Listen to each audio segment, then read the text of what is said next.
हो हो झाले. ओके, इथं थोडंसं वेगळा पार्ट आहे. म्हणजे इथं स्टार्ट रेकॉर्डिंग म्हणलं की हे थोडं डिसेबल होतं. झाली आहे रेकॉर्डिंग चालू. आणि स्टॉप म्हणलं की ते इनेबल होतं. तर ठीक आहे, चालू झाली आहे रेकॉर्डिंग. म्हणजे कालचाही पिरियड आपला रेकॉर्ड झालेला असेल. तुम्ही बघताय का रेकॉर्डिंग? हो Yes, sir. रोज बघताय. Yes sir.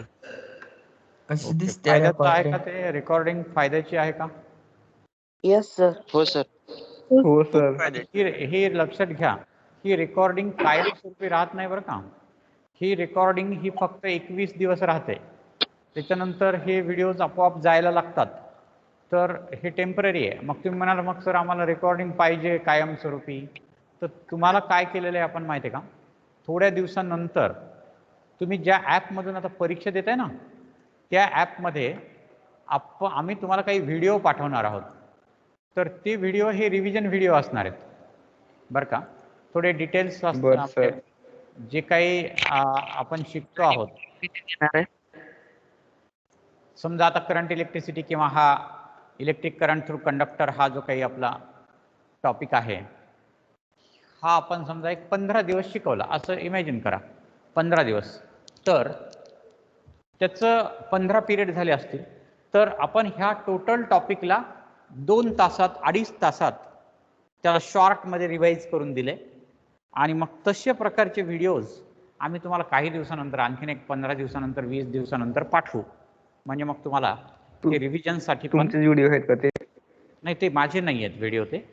तर ते आपण एक जनरल काही लोकांकडून तयार करून घेतलेले आहेत. स्पेशली ते NCERTच्या सिलेबस प्रमाणे आहेत. पण आपण एकदा हा करंट इलेक्ट्रिसिटी टॉपिक शिकला किंवा कुठलाही टॉपिक आपण शिकला आणि मग त्याच्यावरचे जर आपण हे व्हिडिओज जर बघितले तर आपल्याला काही प्रॉब्लेम येत नाही. ते आपल्याला कळू शकतात. अशा पद्धतीचे ते असतात. ठीक आहे, चला आपण सर कॉलेज सुरू होणार आहे. हां बोला. सुरू होणार आहे. जनरलची बॅच कधी होणार आहे? सर कॉलेज रोजच सुरू आहे. बघा, मुलांच्या असे का बरेच मुलं विचारतायत की कॉलेज कधी सुरू होणार आहे, कॉलेज कधी सुरू होणार आहे, कॉलेज कधी सुरू होणार आहे ऑफलाईन, आहे की नाही. बघा, ऑफलाईन कॉलेज सुरू करण्याच्या संदर्भात गव्हर्नमेंटनं परत एकदा काल नोटिफिकेशन काढलंय. आणि ते अशा एरियासाठी आहे, अशा ग्रामीण भागासाठी आहे की ज्या ग्रामीण भागामध्ये कोरोना नाही आहे. तिथं त्यांना मग काही काळजी घेऊन त्यांना 8वी 9वी पासून ते 12वी पर्यंतचे क्लास, म्हणजे 10वी आणि 12वी महत्त्वाचं असतं म्हणून त्यांनी ते सुरू करायचा प्रयत्न करतायत. लातूरची परिस्थिती अशी आहे सध्या की लातूर जिल्ह्यामध्ये आणखीन दररोज कोरोनाचे 10-20 पेशंट तरी निघतायत. बरे होत आहेत बरेच जण, परंतु शून्य संख्या आणखी झाली नाही. आणि जोपर्यंत ही संख्या शून्य होत नाही तोपर्यंत ते आपल्याकडे काही सुरू करणार पण नाहीत. आणि ते करणंही खूप मोठं धोक्याचं असतं. कसं तरी करून आपण ह्या सेकंड वेव्हला कंट्रोल केलेलं आहे. आता कमीत कमी माणसं मरणं तरी कमी झालंय.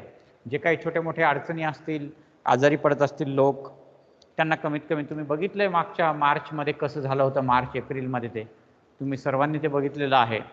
तर खूप डेंजर सिच्युएशन होती. तर तसं होऊ नये परत असं आपल्याला अपेक्षित आहे. त्यामुळे थोडंसं गव्हर्नमेंट पण काळजी घेते. तुम्ही पण काळजी घ्या. आणि मी तुम्हाला सांगितल्याप्रमाणे आमची सर्व तयारी आहे. ऑलरेडी ती पहिलीच आहे. एवढंच की आता थोडं रंग वगैरे देऊन घेतोय आम्ही. रूम्स वगैरे, बेंच वगैरेला जरा खराब झालेले असतील तर त्याला नीट करून घेतोय.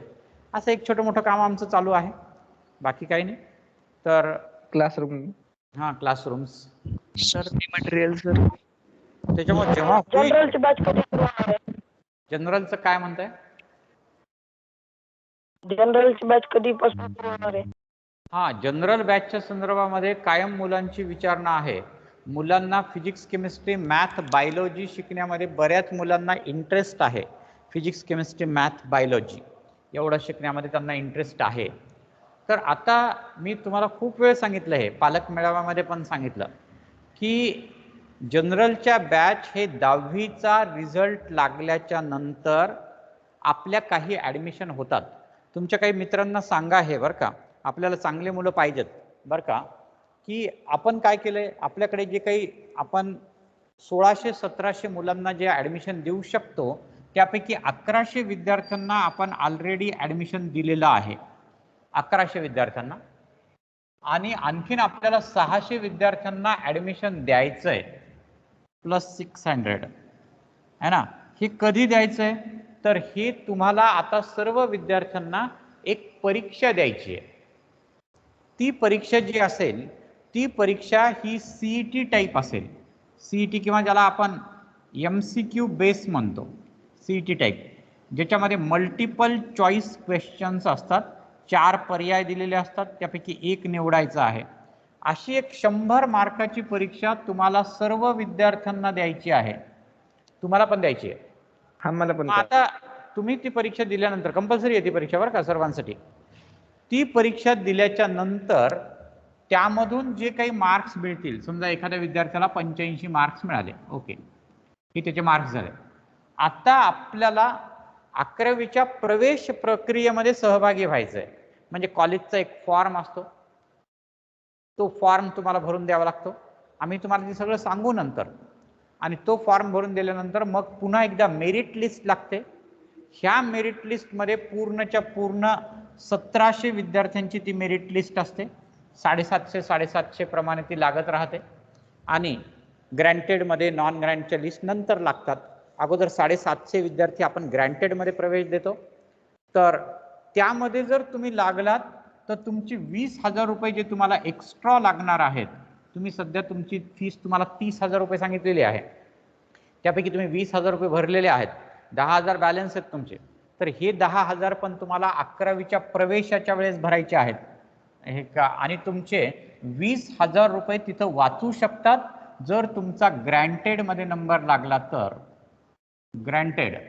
आणि समजा मग तुमचा ग्रँटेडमध्ये नंबर नाही लागला तर तुमचा प्रवेश रद्द होणार नाही. तुम्ही ऑलरेडी आमच्या कॉलेजमध्ये प्रवेशित आहात, पण तुम्हाला हे प्लस 20,000 रुपये पुन्हा भरावे लागतील. आणि मग जेवढी 11वीला फीस असते तेवढीच 12वीला पण फीस असते. म्हणजे जर 11वीला 30 असेल तर 12वीला 30. म्हणजे ग्रँटेडमध्ये आला तर तुम्हाला दोन्ही वर्षाचे 60,000 रुपये लागतील. पण जर नॉन ग्रँटमध्ये तुम्ही गेलात तर दोन्ही वर्षाचे मिळून तुम्हाला 1,00,000 रुपये लागतील. कारण 50,000 रुपये यावर्षी भरावे लागतील, 50,000 रुपये तुम्हाला पुढच्या वर्षी भरावे लागतील. तर अशा पद्धतीनं हे ॲडमिशन होतात. हे ॲडमिशन झाल्यानंतर ज्यावेळेस आपले टोटल 1700 विद्यार्थ्यांचे वर्ग चालू होतील त्यावेळेस 6 डिव्हिजन्स हे एक्स्ट्रा चालू होतात. आता सध्या 10 डिव्हिजन चालू झालेले आहेत. तुम्हाला माहिती आहे हे सगळे तुमचं CET A, CET B, JEE A, JEE B आणि नीटच्या S1 पासून S6 पर्यंत असे 6 बॅचेस आहेत. एवढे वर्ग आपले ऑलरेडी ऑनलाईन चालू झालेले आहेत. परत आणखी 100 मार्क माझं सांगणं होऊ द्या. तर हे S6 पर्यंतचे जे वर्ग आहेत असे 10 वर्ग चालू आहेत. आणि या 10 वर्गामध्ये आपण काहीही मॉडिफिकेशन करत नाही. हे 10 वर्ग असेच 2 वर्ष चालतात. त्याच्यात आपण काहीच मॉडिफिकेशन करत नाहीत. हे पुढे वर्ग असतात बाकीच्यांपेक्षा.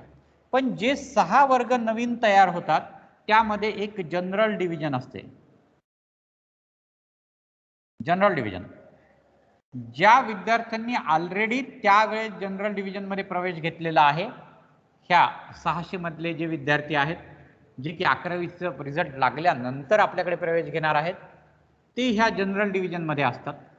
त्याचबरोबर तुमच्या वर्गातल्या, JEEच्या वर्गातल्या, नीटच्या वर्गातल्या कुण्याही विद्यार्थ्याला जर असं वाटलं की आम्हाला JEE जनरलमध्ये प्रवेश पाहिजे तर आम्ही त्याला त्यावेळेस जनरलमध्ये प्रवेश देतो.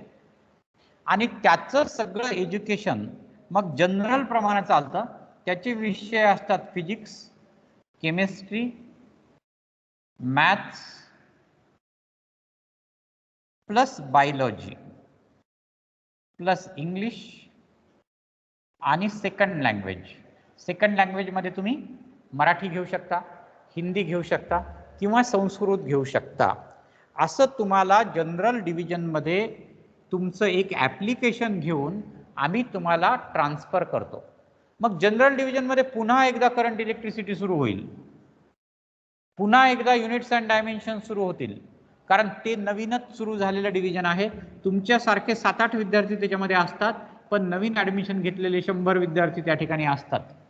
पण तुमचा फायदा असा होतो की या दरम्यान तुम्ही फाउंडेशन शिकलेलं आहे, या दरम्यान तुम्ही काही टॉपिक शिकलेले आहात, हे तिथं रिवाईज झाल्यामुळे तुमचा त्याही ठिकाणी फायदा होतो आणि त्यांनाही तेवढीच फीस आहे जेवढी तुम्हाला आहे. म्हणजे तुम्हाला जे आम्ही 2 महिने एक्स्ट्रा शिकवायलो, तुमचं जे फाउंडेशन आम्ही तयार करून घेतलं, याची आम्ही तुमच्याकडून काहीही एक्स्ट्रा फीस घेतलेली नाही. तुम्ही अगोदर शिकायला तयार झालात म्हणून आम्ही तुम्हाला अगोदर शिकवलं. जे विद्यार्थी नंतर शिकतील त्यांना आम्ही नंतर शिकवू, पण मग त्यांना फाउंडेशन घेता येत नाही, त्यांना थोडीशी स्पीड जास्त ठेवावी लागते, फार जास्त आम्हाला वेळ वाया घालता येत नाही, असे त्याचे काही अडचणी आहेत. परंतु पाहिजेच असेल फिजिक्स केमिस्ट्री मॅथ बायोलॉजी तर तुम्ही जनरल डिव्हिजनमध्ये प्रवेश घेऊ शकता. मी तुम्हाला सजेस्ट करेल की तुम्ही जनरल डिव्हिजनमध्ये शक्यतो प्रवेश घेऊ नका. शक्यतो आमच्याकडे ती फॅसिलिटी उपलब्ध आहे, पण मी तुम्हाला हे सजेस्ट करेल की एकतर तुम्ही मॅथ ग्रुप करा किंवा तुम्ही बायोलॉजी ग्रुप करा. दोन्ही करू नका. त्यांना आपला फार फायदा होत नाही. जे आम्हाला नंतर लक्षात आलेलं आहे ते असं की त्यांचा फार फायदा होत नाही. आपल्याला वाटते आपण हुशार आहोत, आपण दोन्ही विषयाचा अभ्यास करू, बायोलॉजीचा पण करू, मॅथचा पण करू, सेकंड लँग्वेजचा पण करू, कारण फिजिक्स केमिस्ट्री आणि इंग्लिश तर हे सर्वांसाठी कंपल्सरी सब्जेक्ट असतात. सर्वांसाठी, कुठं नीटला असा, जेईला असा, सीईटीला असा, कोणत्याही सायन्स कॉलेजला असा, फिजिक्स केमिस्ट्री आणि इंग्लिश हे कंपल्सरी सब्जेक्ट आहेत. मग आपण फक्त मॅथ घेऊन अभ्यास केला तर आपला जास्त फायदा, फक्त बायोलॉजी घेऊन आपला अभ्यास केला आपला जास्त फायदा, कारण की हे खूप हेवी सब्जेक्ट आहेत. हे आता छोटे छोटे सब्जेक्ट नाही आहेत. बायोलॉजी खूप मोठं आहे, मॅथ्स खूप मोठा आहे आणि दोन्ही जर करायचं म्हणलं तर आपल्याला बऱ्यापैकी अडचण निर्माण होऊ शकते. त्यामुळे आमचं सजेशन आहे better to go for a specific branch, particularly engineering or medical. आपण त्याच्यासाठी आणि इतक्या नंतरही ज्यांना खूपच इच्छा आहे किंवा ज्यांचं काही वेगळे टार्गेट ठरलेले आहेत, सायंटिस्ट व्हायचं आहे, आयसरची एक्झाम द्यायची आहे, ॲग्रिकल्चरकडे जायचं आहे किंवा इंजिनिअरिंग आणि मेडिकल सोडून काही गोष्टी करायच्या आहेत, अशासाठी हे जनरल नक्की चांगलं असतं. तुम्ही ते घेऊ शकता. फीसमध्ये फरक नाही. आता तुमची काही अडचण असेल तर विचारा. सर सेम आहे पण हा वेगवेगळे. बोला. मग कोणते असेल विषय? नीट ऐकू येत नाही आम्हाला. Continuation study material. हा स्टडी मटेरियल कधी देणार? Study material. स्टडी मटेरियल तुम्ही फारशी स्टडी मटेरियलची वाट पाहू नका. कारण सांगतो तुम्हाला, जे की आम्ही तुम्हाला स्टडी मटेरियल देऊया साधारणतः एक आणखीन 7-8 दिवस लागतील. काय व्हायला ह्या कोरोनामुळे खूपच प्रॉब्लेम आहेत. स्टडी मटेरियलची ऑर्डर देऊन आम्ही जवळपास 1.5 महिना झालेला आहे. विद्यार्थ्यांचे सतत मेसेजेस आहेत की सर स्टडी मटेरियल कधी देणार, स्टडी मटेरियल कधी देणार, आणि आम्हालाही वाटेल की स्टडी मटेरियल मुलांना दिले पाहिजे. ऑलरेडी आम्ही त्यांना पैसे पण पे केलेले आहेत. परंतु काय आहे की ह्या कोरोनामुळे खूपच प्रॉब्लेम्स आहेत. आपण थोडे फ्री झालेलो आहोत, पण आपलं जे स्टडी मटेरियल येणार आहे ते मेरठ, दिल्ली या एरियामधून येणार आहे. आणि ते जे स्टडी मटेरियल तुम्हाला आम्ही देणार आहोत ते जेईई मेनचं स्टडी मटेरियल आहे. जेईई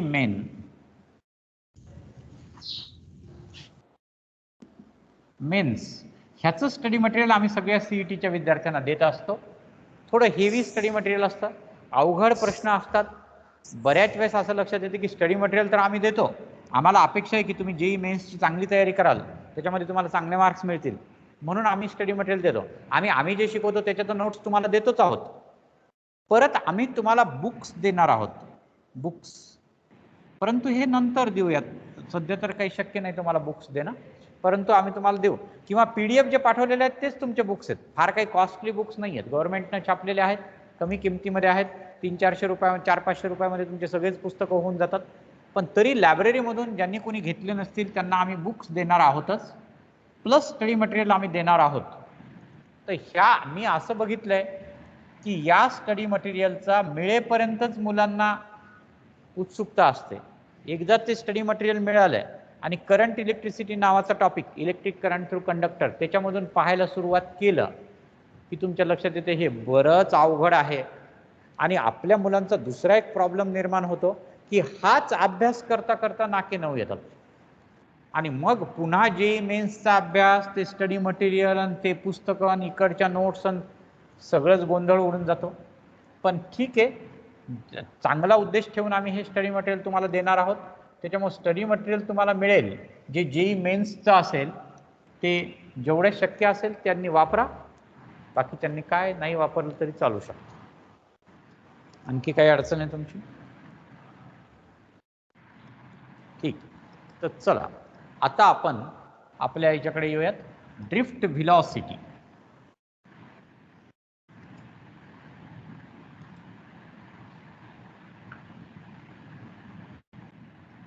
ही ड्रिफ्ट व्हेलॉसिटी सर आपण हा ग्रँटेड मध्ये यायला किती मार्क लागतात? बघा, मार्काच्या संदर्भात असं मुलांना सारखं वाटतं की ग्रँटेडमध्ये यायला किती मार्क लागतात, किती मार्क लागतात. बेसिकली तर ते मार्क्स हे पर्सेंटेज हे काय आपल्या हातात नसतं. एखाद्या वर्षी ग्रँटेडचे ॲडमिशन्स कधी 93% बंद होतात, कधी 94% बंद होतात. रेग्युलर 10वीच्या साधारणतः पर्सेंटेज प्रमाणे विचार केला तर. परंतु यावर्षी तुमची जी नवीन परीक्षा होणार आहे त्या परीक्षेमध्ये आम्हाला पण माहीत नाही की कुठपर्यंत मार्क विद्यार्थी मिळवणार आहेत. आम्ही काय करतो, जे मार्क मिळाले त्याच्याप्रमाणे मेरिट लिस्ट लावतो. त्या मेरिट लिस्ट प्रमाणे कॅटेगरी वाईज मेरिट असते. ओपनची वेगळी असते, SC ST NT 1 2 3 VJNT OBC SBC. आता तर ESB ही पण कॅटेगरी आहे. या कॅटेगरीप्रमाणे ग्रँटेड आणि नॉन ग्रँटच्या लिस्ट लावतात.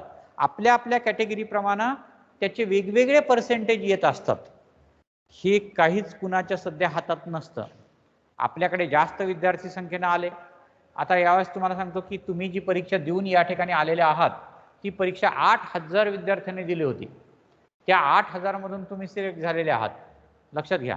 म्हणजे मुलांचा ओढा खूप आहे आणि त्यामुळं मग हे ग्रँटेडसाठीचं पर्सेंटेज बरंच वाढत असतं. पण आमची अशी इच्छा आहे की आपले सध्या ॲडमिशन घेतलेले सर्व विद्यार्थी ग्रँटेडमध्ये आले पाहिजे. मग त्याच्यासाठी आम्ही काय करणार आहेत, काही दिवसानंतर जेव्हा ही परीक्षा डिक्लेअर होईल, तुमची तारीख डिक्लेअर होईल की या तारखेला ही परीक्षा आहे, त्याचं सिलेबस म्हणजे तुमचा 10वीचा सिलेबस आहे, बोर्डाचा स्टेट बोर्डाचा सिलेबस आहे. आपल्याकडे ॲडमिशन घेणाऱ्या CBSEच्या विद्यार्थ्यांना ICSEच्या विद्यार्थ्यांना सुद्धा ती परीक्षा द्यावी लागणार आहे. त्यांना तर वेगळा फॉर्म भरावा लागणार आहे. ज्यांनी बोर्डाची परीक्षेसाठी फॉर्म भरलेला होता त्यांना परत याचा फॉर्म भरण्याची गरज नाही. परंतु ज्यांनी CBSEचा परीक्षा दिली आहे, ज्यांनी ICSEची परीक्षा दिलेली आहे त्यांना परत एकदा त्याचा फॉर्म भरायचा आहे आणि ती परीक्षा द्यायची आहे. कारण त्याच्यामधूनच प्रवेश होणार आहेत, हे लक्षात घ्या. त्याच्या सूचना ज्यावेळेस गव्हर्नमेंट द्यायला सुरुवात करेल त्यावेळेस आम्ही तुमच्या इथं 5 एक्झाम घेणार आहोत. हे मी साधारणतः टेंटेटिव्हली सांगतो, यामध्ये बदल होऊ शकतो. 5 एक्झाम घेणार आहोत. तशा प्रकारच्या परीक्षा की जी तुम्हाला परीक्षा पुढे द्यायची आहे तशा 5 परीक्षा आम्ही घेणार आहोत. त्या परीक्षा घेतल्यानंतर आज परीक्षा घेतली की दुसऱ्या दिवशी त्याचं एक्सप्लेनेशन पण आम्ही देणार आहोत की प्रश्न कसे विचारले जाऊ शकतात आणि तुम्ही केलेल्या अभ्यासावरच हे प्रश्न कसे सोडवायचे. अभ्यास वेगळा नाही, तुम्ही ऑलरेडी केलेला आहे, त्यावर हे प्रश्न कसे सोडवायचे याची आम्ही 5 एक्झामिनेशन घेऊन तुमची प्रॅक्टिस घेणार आहोत. आणि या फील्डमध्ये जे एक्सपर्ट लोक आहेत, 10वीच्या फील्डमध्ये जे एक्सपर्ट लोक आहेत, अशा लोकांना आम्ही आपल्या वर्गामध्ये शिकवायला बोलवणार आहोत. शिकवायला म्हणजे परीक्षेचं एक्सप्लेनेशन देण्यासाठी. हे जे काय एक्सप्लेनेशन ते देतील तर ते आम्ही नाही देणार, ते लोक देतील. त्यांना माहिती आहे तुम्ही 10वीला कसा अभ्यास केला आणि कशा प्रकारची परीक्षा आहे. तर आपण त्याची तयारी करून घेणार आहोत आणि मग तुम्ही परीक्षा देणार. कारण की आम्हाला असं वाटतं की सगळे जण जे हे विद्यार्थी आहेत ज्यांनी आता ॲडमिशन घेतलेले आहेत ह्या सगळ्यांना ग्रँटेडमध्ये ॲडमिशन मिळालं पाहिजे. प्रवेश तर आम्ही नक्की देणार आहोत, पण ग्रँट का नॉन ग्रँट हा विषय आहे, तर त्यांना ग्रँटेडमध्ये मिळालं पाहिजे असं आम्हाला अपेक्षित आहे. त्यासाठी आपण हे सगळं करणार आहोत. आणखी काय अडचण? सर ही परीक्षा मराठी का इंग्रजी? बोला. CETचा सिलेबस काय? CETचा सिलेबस म्हणजे तुमची परीक्षा आहे English, math, science, social science. ह्यावर 25 प्रश्न असणार आहेत, यावर 25 प्रश्न असणार आहेत, यावर 25 प्रश्न असणार आहेत, यावर 25 प्रश्न असणार आहेत. असे 100 प्रश्नाची आणि 100 मार्काची तुमची ही परीक्षा असणार आहे. याच्यासाठी साधारणतः 2 तास तुम्हाला वेळ असणार आहे. इंग्रजी परीक्षा ऑफलाईन असणार आहे आणि तुमचा जो सोशल आणि इंग्लिश तर कधी शिकवणार आहेत मग? ऐका, माझं बोलणं झाल्यानंतर विचारा. मी तुम्हाला प्रत्येक वेळेस आता तुमची काही अडचण आहे का असं विचारतो, त्याच वेळेस बोला. माझं संपू द्या बोलणं. तर ह्या परीक्षेसाठी तुमचा स्टेट बोर्ड चा अभ्यासक्रम असणार आहे, जो तुम्ही अभ्यास केला. त्याच्यामध्ये पण काहीतरी मला वाटतं 20% अभ्यासक्रम वगैरे वगळलेला होता कोरोनामुळं. तर तो सोडूनच प्रश्न विचारले जातील आणि हे प्रश्न तुम्हाला सोडवायचे आहेत. त्याच्याप्रमाणे मग तुम्हाला मार्क मिळणार आहेत. निगेटिव्ह मार्किंग सिस्टीम त्या ठिकाणी नाही आहे, पण तरीसुद्धा कुठलेही उत्तर लिहिण्याच्या ऐवजी अभ्यास करून उत्तर लिहिलं तर त्याचा जास्त फायदा होतो. हां, आता बोला, काही अडचण आहे का? MCQ आहे ना सर? इंग्लिश आणि MCQचं काय? सर हां, 10वीच्या रिझल्टवर काही नाही ना आता. ही एक्झाम MCQ आहे का नाही? ती एक्झाम MCQचीच आहे ना. MCQ बेस एक्झाम आहे ती. स्टेट बोर्डचा इंग्रजी सिलेबस का आहे मराठी? हां, स्टेट बोर्डचा सिलेबस आहे. हो ना, स्टेट बोर्डाचा सिलेबस आहे त्याला. एक्झाम कॉलेजमध्ये होणार आहे का स्कूलमध्ये? एक्झाम कॉलेजमध्ये होणार नाही. एक्झाम जशी तुमची 10वीची एक्झाम असते, वेगवेगळे सेंटर असतात. तुम्हाला पहिल्यांदा 10वीसाठी जे सेंटर आलं असतं कदाचित 10वीच्या परीक्षेला, तसंच सेंटर पण याचं येणार आहे आणि तिथं तुम्हाला ती परीक्षा द्यायची आहे. आपल्या कॉलेजचा आणि त्या एक्झामचा काहीही संबंध नाही. आणि जे CBSE ला होते ते, CBSE, जे CBSE स्टुडंट आहेत त्यांचं कसं?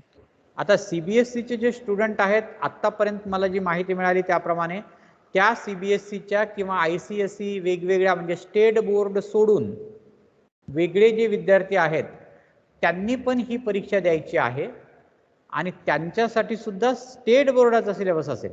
म्हणजे त्यासाठी तुम्हाला एकदा बघून घ्यावं लागेल CBSEच्या विद्यार्थ्यांना की तुमचं CBSEचा सिलेबस आणि 10वी बोर्डचा सिलेबस याच्यामध्ये काही फरक होता का? बहुतेक नसतो फारसा फरक. इंग्लिश आणि सोशलचा राहते फरक. इंग्लिश आणि सोशल सायन्सचं काय? दोघांमध्ये फरक राहते कारण की NCERT चे बुक येत होते. इंग्लिश आणि सोशल सायन्समध्ये फरक नक्की असेल, बरोबर आहे. तर मग अशा केसमध्ये तुम्हाला इंग्लिशचा इकडला अभ्यास करावा लागेल. त्यावेळेस गव्हर्नमेंट काय विचार करेल, पेपर सेटिंग करताना इंग्लिशमध्ये असेच प्रश्न जास्तीत जास्त विचारले जातील की जे धड्यावर कवितेंवर कमी असतील आणि ग्रामरवर वगैरे जास्त ग्रामर असं मला वाटतं बरं का. अनसीन पॅसेज वगैरे पण असेल ना? हा, नक्की असणार ना. हो. तुम्हाला आणि गव्हर्नमेंट सर फिजिक्स मध्ये पण हे होतात, म्हणजे काही धडे नव्हते CBSE आम्हाला. हा, नाही ठीक आहे. जे धडे असतील, जे धडे नसतील ते काही प्रश्न नाही. तुम्ही साधारणतः स्टेट बोर्डाच्या पुस्तकामधून वाचायला सुरुवात करा, माहिती घ्यायला सुरुवात करा. जे तुम्ही शिकलेलं आहे ते चांगली गोष्ट आहे. जे नाही शिकलेले काही वेगळे धडे असतील ते 1-2 धडे वाचायला आपल्याला फार वेळ लागणार नाही. आणि आता तुमच्या लक्षात येईल, तुम्ही 1-1.5 महिना इथं शिकता आहात, इथले इंग्रजीमधून तुम्ही पुस्तकं वाचता आहात. तुम्हाला एवढ्याच 2 महिन्यामध्ये आता 10वीचा अभ्यासक्रम एकदम सोपा वाटायला लागेल. एवढ्याच 2 महिन्यामध्ये बघा एकदा वाचून तुम्ही. अननोन टॉपिक जरी तुम्ही वाचला तरी तुम्हाला तो सोपा वाटतो.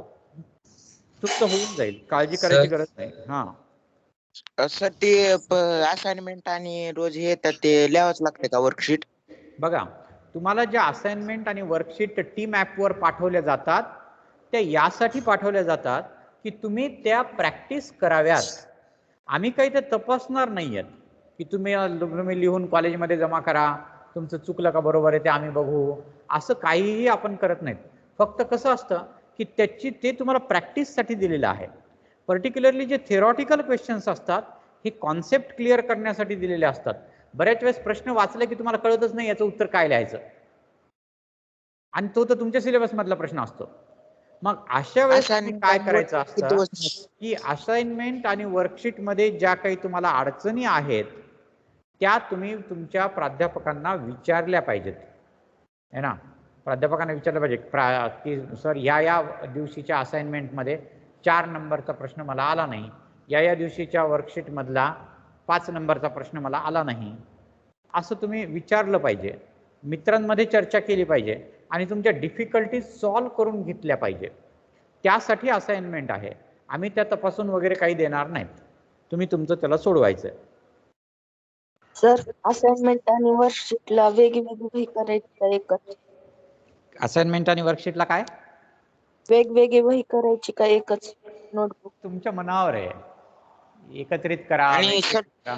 हा, टॉपिक वाईज एक्सरसाइज आणि होमवर्क तुम्ही चेक करणार असाल ना? नाही करणार.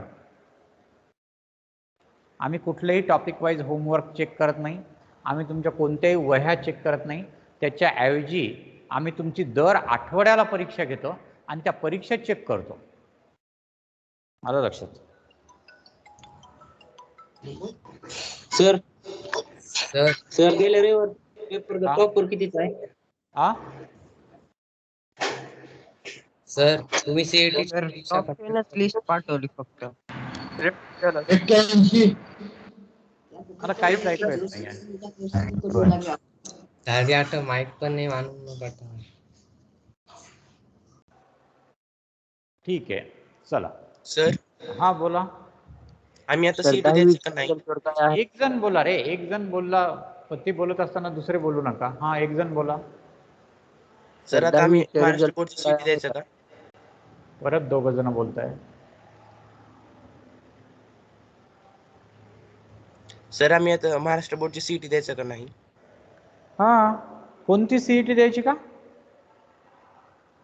महाराष्ट्र बोर्ड हो. Common entrance. जर तुम्ही म्हणजे हे मी सांगितलं ना की महाराष्ट्र गव्हर्नमेंटची 10वी साठीची जी सीईटी परीक्षा होणार आहे ती सर्वांना देणं कंपल्सरी आहे.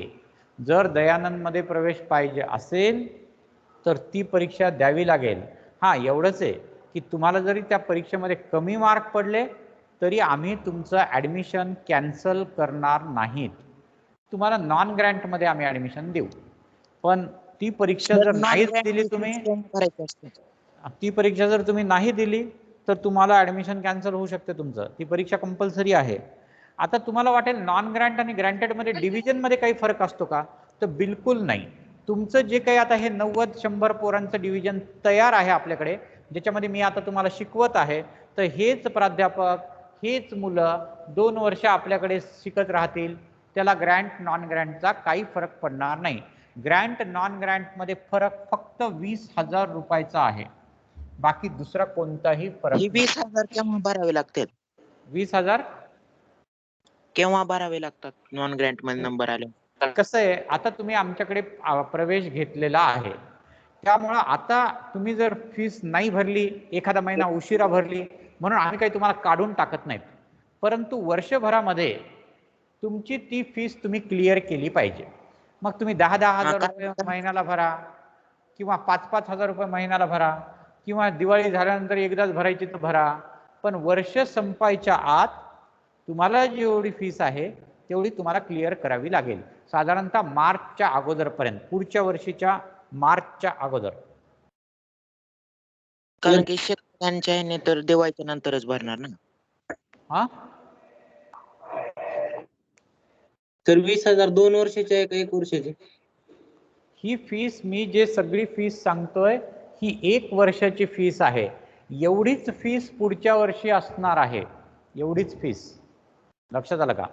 कारण आपण फक्त ही जी 20-30,000 फीस आहे प्लस नॉन ग्रँटची 20,000 ही 1 वर्षाची फीस आहे. प्लस यामध्ये तुम्हाला आणखी 3,000 पण भरावे लागतात. ही जी 3,000 असतात ही 3,000 इलेक्ट्रॉनिक्स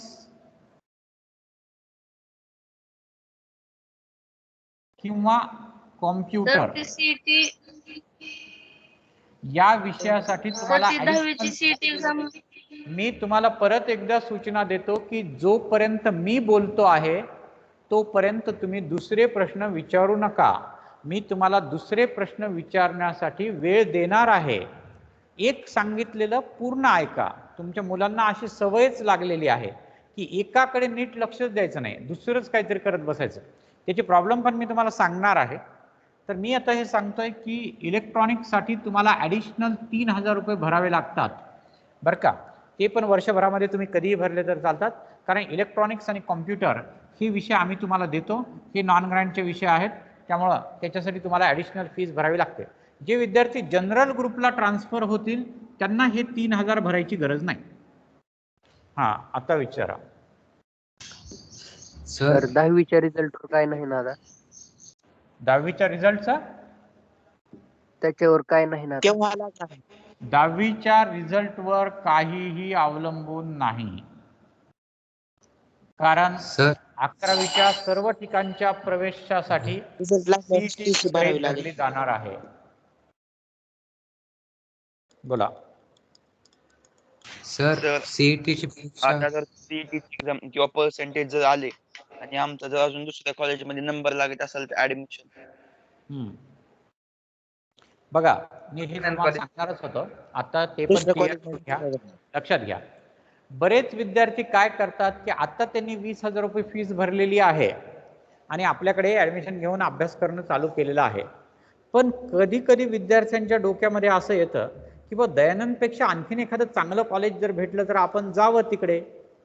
तुम्ही जाऊ शकता, काहीच प्रॉब्लेम नाही. तुम्हाला तुमची काही आम्ही TC घेतलेली नाही आहे, मार्क मेमो घेतलेलं नाही आहे, काहीही घेतलेलं नाही आहे. तुम्ही शिकायला तर आम्ही शिकवायलोय, तुम्ही फीस भरली आम्ही शिकवायलोय, एवढंच काय ते. यामध्ये समजा 10वीला एखाद्या विद्यार्थ्याला चांगले मार्क्स मिळाले आणि त्याला वाटलं शाहू कॉलेजला ॲडमिशन घ्यायचं आहे, किंवा जे एखादा औरंगाबाद मुंबई पुण्याचा विद्यार्थी आहे त्याला तिकडे ॲडमिशन घ्यायचं आहे, तो घेऊ शकतो, तो हे सोडून जाऊ शकतो. पण आम्ही तुमची फीस वापस देत नाहीत. जी फीस तुम्ही भरलेली आहे ती फीस आम्ही वापस देत नाही. म्हणूनच आम्ही अगोदर 20,000 रुपये फीस घेतली. आम्ही तुमच्याकडून अगोदरच 30,000 पण फीस घेऊ शकलो असतो, 30,000 भरा तरच ॲडमिशन, परंतु आम्ही नाही घेतली. का आम्हाला माहिती आहे हे असं काही ना काहीतरी मुलांच्या डोक्यात परत येतं, काहीतरी अडचणी येतात, ते सोडून जायचं म्हणतात, फीस वापस मागतात. आम्ही कोणतीही फीस वापस देत नाहीत, लक्षात घ्या. आणि तुम्ही सोडून जायचं तर जाऊ शकता, नो प्रॉब्लेम. सर हीच फीस आर्ट कॉमर्सला ही करता येते का? हीच फीस काय आर्ट्स कॉमर्सला भरता येते. आर्ट्स कॉमर्सकडे गेलात तर वळती करता येते का म्हणता का? हो, आर्ट्स कॉमर्सला जायचं असेल तर आमच्याच कॉलेजमध्ये जर गेलात तर एखाद्या वेळेस त्याचा विचार होऊ शकतो. मला माहीत नाही आहे काय नेमकं ठरेल त्याच्याबद्दल, कारण असं बहुतेक कोणी करत नाही. ज्यांना सायन्स शिकायचं ते सायन्सच शिकतात, लगेच आर्ट्सला वगैरे जात नाहीत. आणि माझं तुम्हाला सजेशन असं आहे, जसं मी तुम्हाला थोड्या वेळापूर्वी मी सांगितलं की बाबा रे तुम्ही शक्यतो एक ग्रुप फायनल करा, मॅथ किंवा बायोलॉजी. जनरल ग्रुपला शक्यतो जाऊ नका. तसं मी सर्वांना असं म्हणेल की शक्यतो तुम्ही 12वी सायन्स करून कुठं जायचं ते जा. 12वी सायन्समुळं तुमचा एक फार मोठा बेस तयार होतो, एक लॉजिक वाढतं, एक वे ऑफ थिंकिंग चेंज होते, वेगवेगळीकडे पाहण्याचा दृष्टिकोन आपला बदलतो, मेहनत करण्याची सवय आपल्याला लागते. आणि त्या सगळ्या गोष्टीमुळे आपण जर पुढे कॉमर्सला गेलो, आर्ट्सला गेलो, वेगळं इंजिनिअरिंग मेडिकल सोडून वेगळं क्षेत्र निवडलं, CA करायचं आहे आपल्याला, जर्नलिझम करायचं आहे आपल्याला, वेगवेगळे डिप्लोमे करायचे आहेत, या सगळ्यांसाठी सायन्सचा जर तुमचा बेस असेल, 11वी 12वी तुम्ही सायन्स शिकलेला असेल तर सगळ्यात जास्त फायदा होतो, सगळ्यात जास्त. त्यामुळे मी सगळ्या विद्यार्थ्यांना असं म्हणत असतो की तुम्हाला किती जमेल किती नाही जमेल याचा विचार न करता सरळ सरळ 12वी सायन्सचा अभ्यास करा. कारण 12वी सायन्सला पास होणं खूपच सोपं आहे.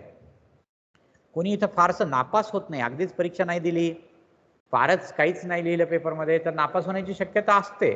पण 30 मार्काचं प्रॅक्टिकल आमच्या हातात आहे आणि 5 मार्काचे थिअरीमध्ये तुम्हाला 5 मार्क मिळवायचे पास होण्यासाठी, सहज मिळतात, अवघड नाही. बेटर टू पास होऊन काय फायदा? 5 काय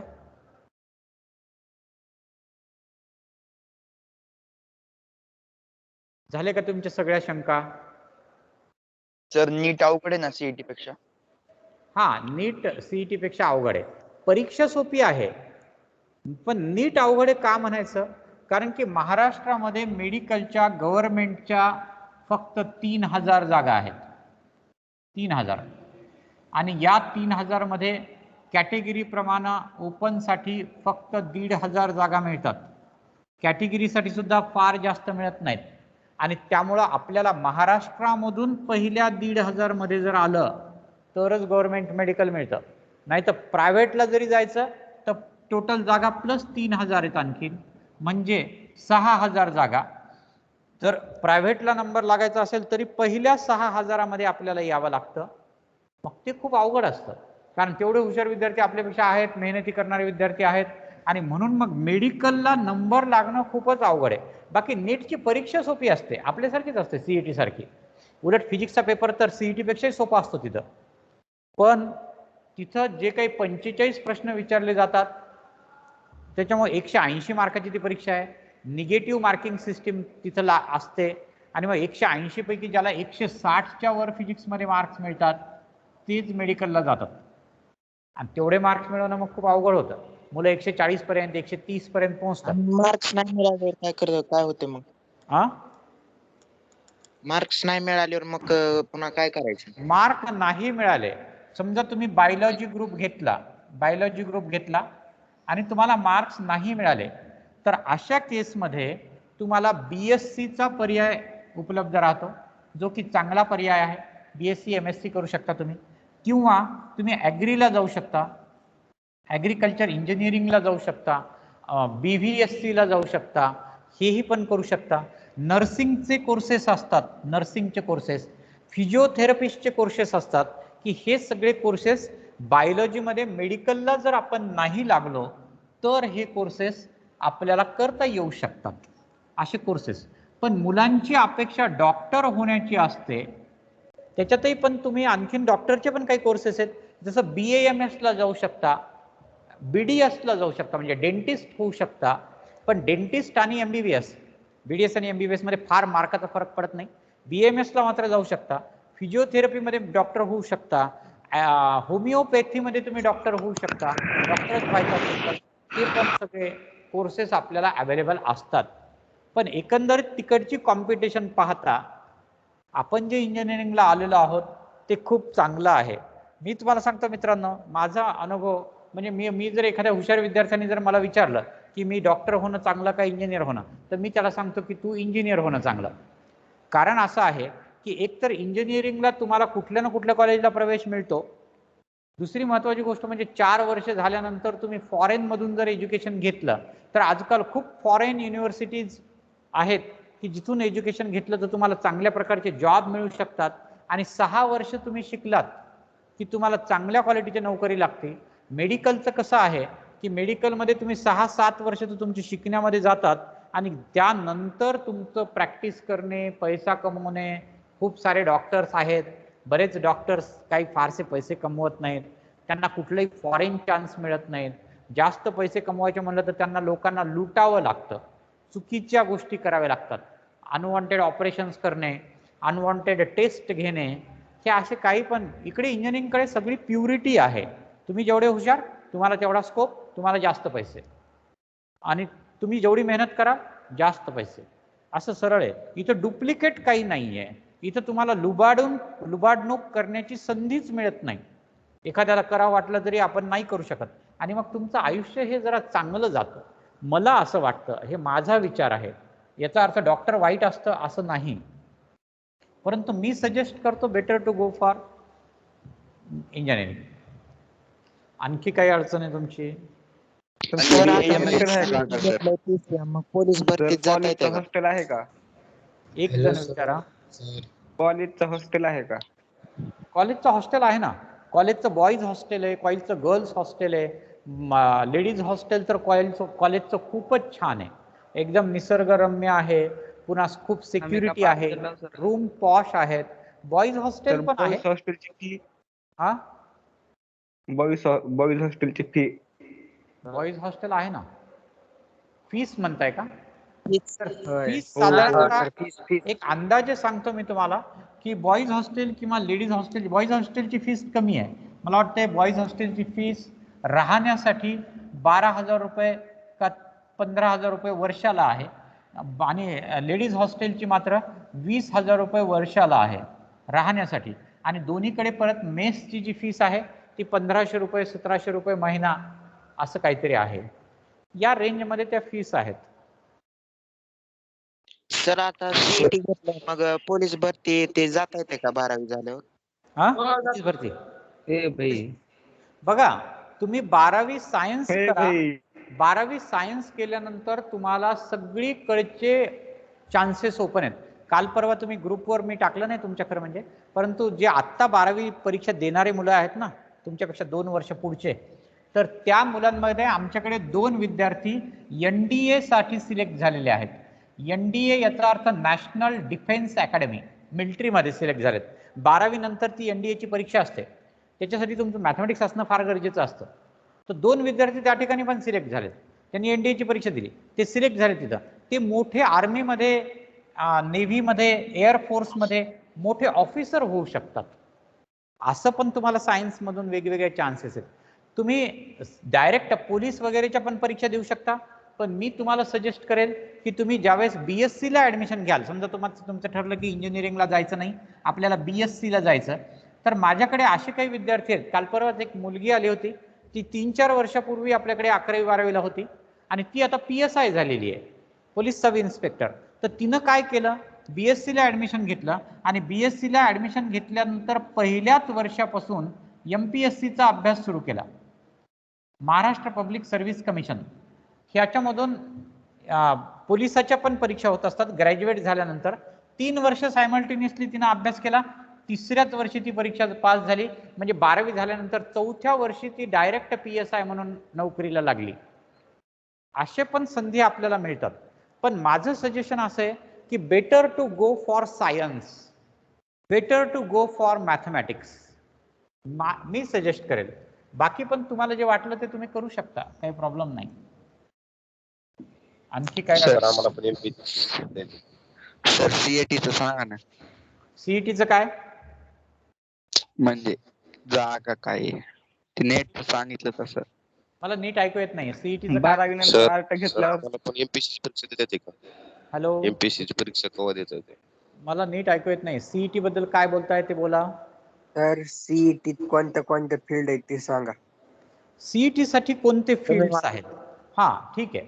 पहिली गोष्ट म्हणजे आपल्यासाठी इंजिनिअरिंग हे फील्ड आहे आणि हे इंजिनिअरिंग एक फील्ड नाही आहे, तर इथं जवळपास 200 वेगवेगळे फील्ड आहेत. जवळपास 200 वेगवेगळ्या ब्रँचमध्ये तुम्ही इंजिनिअरिंग घेऊ शकता. आपल्याला फार कमी ब्रँचेस माहीत असतात. आपल्याला माहिती आहे civil, electrical, mechanical, electronics, computer, बस झाल्या, आपलं नॉलेज एवढंच आहे. परंतु आपण वेगवेगळ्या 200 इंजिनिअरिंगच्या ब्रँचला प्रवेश घेऊ शकतो. तुम्ही ठरवावं लागतं. इंजिनिअरिंगला जाणं हा एक सीईटी नंतरचा चांगला पर्याय आहे. दुसरा आहे BSc ला येणे, हाही एक चांगला पर्याय आहे. बॅचलर ऑफ सायन्स हे पण तुम्ही घेऊ शकता. त्यानंतर तिसरा पर्याय असा आहे की तुम्ही पॉलिटेक्निकला जाऊ शकता. पॉलिटेक्निक हा पण खूप चांगला पर्याय आहे, जो विद्यार्थी 10वी नंतर पण अप्लाय करू शकतात. परंतु माझं म्हणणं आहे की आपण 12वीला आलं पाहिजे आणि सेकंड इयर पॉलिटेक्निकला आपण ॲडमिशन घेतलं पाहिजे. जर इंजिनिअरिंग जर आपल्याला लागत नसेल नंबर वगैरे चांगल्या ठिकाणी, तर आपण हाही पर्याय निवडू शकतो.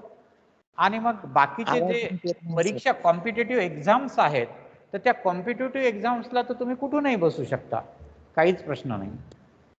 त्याच्यानंतर या ठिकाणी तुम्हाला BBA हाही एक चांगला पर्याय असतो. Bachelor of business administration science केल्यानंतर तुम्ही तिकडे जाऊ शकतात. BBM हाही एक चांगला पर्याय आहे. बॅचलर ऑफ बिझनेस मॅनेजमेंट असे वेगवेगळे कोर्सेस आपल्याला पुढे असतात की ज्याच्यामध्ये तुम्ही सीईटी मधून जाऊ शकता. सीईटी म्हणल्यापेक्षा कसं आहे, सीईटी महत्वाची नाही याच्यासाठी, 12वी सायन्स महत्वाचं आहे. 12वी सायन्स ह्यामधून जर तुम्ही इकडे गेलात तर तुमचा जास्त फायदा होईल. सीईटी स्पेशली इंजिनिअरिंग, फार्मसी यासाठीची परीक्षा आहे. ॲग्री, सायन्स, इंजिनिअरिंग, फार्मसी यासाठीची ही परीक्षा आहे सीईटीची. सर MPSC ची परीक्षा देता येते का? कशी द्यायची राहते? MPSC ची जर परीक्षा द्यायची असेल तर तुम्हाला कुठून का होईना पण अगोदर ग्रॅज्युएट व्हावं लागतं. म्हणजे तुम्हाला डिग्री मिळाली पाहिजे.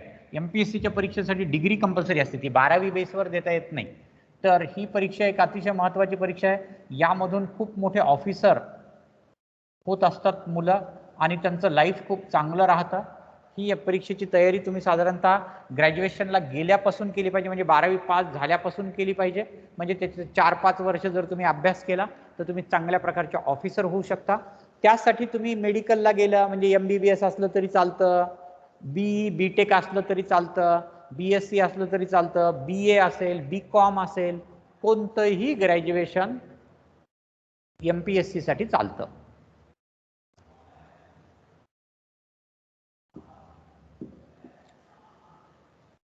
झालं का? हॉस्टेलमध्ये सगळी सुविधा असते का? हा बोला. हॅलो. हा. ऍडमिशन बद्दल सांगा सर. कशाचं? तर हॉस्टेलमध्ये सगळी सुविधा असते का? ऐकू ना बेटा नीट. हॉस्टेल हॉस्टेल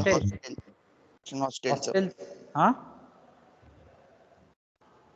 हॉस्टेलचं ऍडमिशन हा सांगा. हॉस्टेल हॉस्टेलचं ऍडमिशनचं काय? हा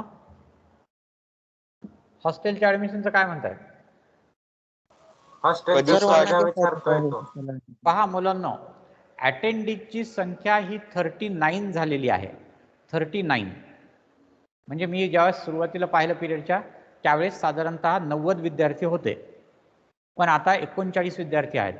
असं का झालं माहिती आहे? 90 आहेत की तर 90 आहे. 90 आहेत सर, 90 आहेत. 90 आहेत काय 89 आहेत का ते काय 39 आहेत? 89 आहेत, 89. Okay okay 90 sir. ठीक आहे. 89. ओके ओके ओके ठीक आहे. आणखी काही अडचण? Hello sir. हा बोला. सर हा. हे 11वी ऍडमिशन CET साठी होणार आहे. तर हॉस्टेलमध्ये सुविधा असतात का? हॅलो. काय एक जण बोला. हॉस्टेलमध्ये सगळी सुविधा असते का? होणार आहेत ना? नाही रे, एक जण बोला. हॉस्टेलमध्ये सगळी ऍडमिशन सुविधा होणार आहे ना असते का? आता? 11वीचं काय म्हणताय? 11वीचं जी CET ची ऍडमिशन होणार आहे ना, त्याचा हा. सिलेबस काय आपण डिक्लेअर करणार का अगोदर? नाही, पहिली गोष्ट लक्षात घ्या, 11वीची CET साठी 11वी साठी जी CET ची परीक्षा होणार आहे त्याचा आणि दयानंद कॉलेजचा काहीही संबंध नाही. गव्हर्नमेंट ठरवेल. कोण अरेंज करणार? हा गव्हर्नमेंट अरेंज करणार का ते एक्झाम? हा गव्हर्नमेंट अरेंज करणार, गव्हर्नमेंट सिलेबस डिक्लेअर करणार, गव्हर्नमेंट परीक्षा घेणार, गव्हर्नमेंट मार्क मेमो देणार, सगळं गव्हर्नमेंट करणार. आम्ही फक्त तुमची थोडीशी तयारी याच्यासाठी करून घेणार आहेत की आम्हाला असं अपेक्षित आहे की तुम्ही सर्वजण ग्रँटेड मध्ये आले पाहिजे, एवढीच आमची इच्छा आहे. ती तयारी कधीपासून सुरू करणार आहेत आपण? ती तयारी आपण सुरू करणार आहोत जेव्हा गव्हर्नमेंट परीक्षा डिक्लेअर करेल. तारीख सांगितली गव्हर्नमेंटनं की आपण तयारी चालू करू. अच्छा. तर हॉस्टेलमध्ये सगळी सुविधा असते का? बॅच सेपरेट होतील का? हा बोला. हॉस्टेलमध्ये सगळी सुविधा असते का? हॉस्टेलमध्ये सगळी सुविधा उपलब्ध आहे का? सगळे मुलं काय? सगळी सुविधा उपलब्ध आहे का? सगळे काय म्हणताय की हॉस्टेलचं सगळे काय? सगळी सुविधा उपलब्ध आहेत का? हॉस्टेलमध्ये जे मुलं असतात ना ते खूप वेगवेगळे असतात. आपल्या सायन्ससाठी आपण त्या हॉस्टेलच्या काही रूम सेपरेट ठेवतो. तिथं नीटचे पण मुलं असतात, CETचे पण असतात, जनरल ग्रुपचे पण असतात. त्याच हॉस्टेलमध्ये कॉमर्ससाठी काही रूम असतात, त्याच हॉस्टेलमध्ये आर्ट्ससाठी काही रूम असतात. हॉस्टेलमध्ये मिक्स व्हरायटीचे विद्यार्थी असतात. तर जी गव्हर्नमेंट एक्झाम घेणार आहे ना त्याचा जो रँक येईल पूर्ण कॉलेजसाठी येईल की फक्त दयानंद कॉलेजसाठी रँक वेगळा असेल? नाही, तो पूर्ण कुठेही जाण्यासाठी तोच रँक असेल. ती ज्या परीक्षेचा रिझल्ट आहे ना तो तुमच्या 10वीचा रिझल्ट आहे, तो सगळीकडे व्हॅलिड असणार आहे. दयानंदचा आणि त्या परीक्षेचा काही ऍडमिशन संबंध नाही. हा जसं कॉलेजचा कट ऑफ असेल तसं आपण ऍडमिशन घेऊ शकतो. हा करेक्ट. Hello sir. हा बोला. सर MST CET चा सगळा सिलेबस 12वीचाच राहते ना? नाही, MST CET साठी 20% सिलेबस किंवा 20% मार्क हे 11वीचे असतात आणि 80% प्रश्न किंवा मार्क्स हे 12वीचे असतात. म्हणजे 12वीचा पूर्ण सिलेबस असतो आणि 11वीचे काही टॉपिक्स असतात, सम टॉपिक्स. आणि हे कोणते टॉपिक्स असतात हे गव्हर्नमेंट डिक्लेअर करतं. आम्ही पण तुम्हाला सांगू, 12वीला तुम्ही ज्यावेळेस जाल त्यावेळेस आम्ही तुम्हाला सांगू की 11वीचे हे टॉपिक पक्के करा. आम्ही पण त्याच्या परीक्षा घेत राहतो नंतर पण. साधारणतः फिजिक्ससाठी टोटल 7 किंवा 8 टॉपिक असतात जे 12वी मध्ये इन्क्लूड केलेले आहेत, म्हणजे सीईटी साठी इन्क्लूड केलेले असतात. तर आम्ही ते तुम्हाला सांगू नंतर.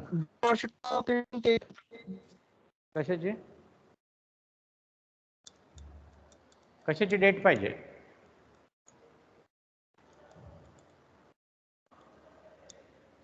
ठीक आहे, झाले का तुमच्या सगळ्या अडचणी? सर पेपरचा सिलेबस द्या ना. पेपर काय? पेपर काय द्यायचं म्हणता तुम्ही? संडेचा पेपर. सिलेबस. संडेचा सिलेबस आला नाही का तुम्हाला आणखी? आलंय सर. आलाय ना ग्रुपवर? आलंय सर. आलाय. नाही आला सर. आलाय सर. संडे चाल नाही सर. आलंय सर. ह्या संडेचं झालंय. आलाय सर. मी बघतोय, एक मिनिट. आलाय सर. नाही. आलंय. नाही. आलंय. 11 तारखेचा आलाय सर. आहे सर. हो सर आलाय. हो आहे. संडेचा सिलेबस आलेला आहे. हो आलंय बरं सर. का? हे माझ्याकडे दिसतोय ना हा. 5 तारखेला आलाय तो सिलेबस. हो सर ह्या सर. संडेला 200 मार्काची एक्झाम आहे का? या संडेला काय 200 मार्काची नाही. 200 मार्काची एक्झाम आहे का? हा आपला मला वाटते दुसरा संडे येईल की नाही, महिन्यामधला दुसरा संडे. बरोबर आहे ना? ह्या दुसऱ्या संडेला पण आपली 100 मार्काची परीक्षा असते. फक्त चौथ्या संडेला बघा ना रे, ह्या सिलेबस मध्ये क्लिअर लिहिलेलं आहे सगळं, तुम्ही पाहत नाहीत. 11th new CET integrated A and B, date of exam 11/7, total marks 100, physics paper first, units and measurement, order of magnitude, significant figures and errors, chemistry first, basic concept of chemistry, आणि math first, angle and measurement आणि trigonometry, exercise 2.1. इतकं clear लिहिलेलं आहे syllabus मध्ये, mark लिहिलेले आहेत, सगळं लिहिलेले आहे, तारीख लिहिलेली आहे, सगळं देतात. तुम्ही नीट पाहत चला. ग्रुपवर येणाऱ्या सूचनांकडे महत्त्वाचं लक्ष देत चला. सर डिस्क्रिप्टिव्ह एक्झाम आहे ती कशी घेणार आहे?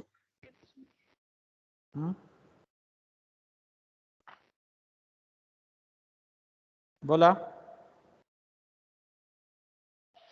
सर बोर्ड टाइप कधी घेणार आहेत? बोर्डला काय? बोर्डची एक्झाम का? हा ती तर 4थ्या संडेला आहे की? ती 3ऱ्या संडेला असते.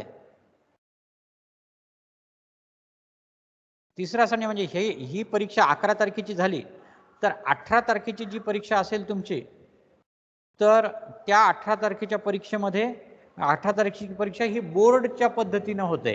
मग याच्यासाठी आम्ही म्हणजे काय करतो, टीम ॲपवर तुम्हाला पेपर लोड करतो शनिवारी. रविवारी तुम्ही ते पेपर घरी सोडवायचे असतात. जेव्हा ऑफलाईन चालू होईल तेव्हा ती परीक्षा कॉलेजमध्ये होईल, पण ऑनलाईन चालू असल्यामुळे ते तुम्हाला घरी सोडवायचे आहेत आणि कॉलेजमध्ये आणून द्यायचे आहेत. ज्यांना कॉलेजमध्ये आणून देणं शक्य नाही ते पोस्टाने पाठवू शकतात. 8 दिवसाचा वेळ देतो आम्ही, त्या दरम्यान ते तुम्हाला जमा करायचे असतात. रविवारी सोडवायचे आणि जमा करायचे. कॉलेजमध्ये द्यावं लागतं? कॉलेजमध्ये द्यावे लागतात ते पेपर्स. कधी येणार? ते 18 तारखेला परीक्षा असेल तर 17 तारखेला संध्याकाळी मिळतात.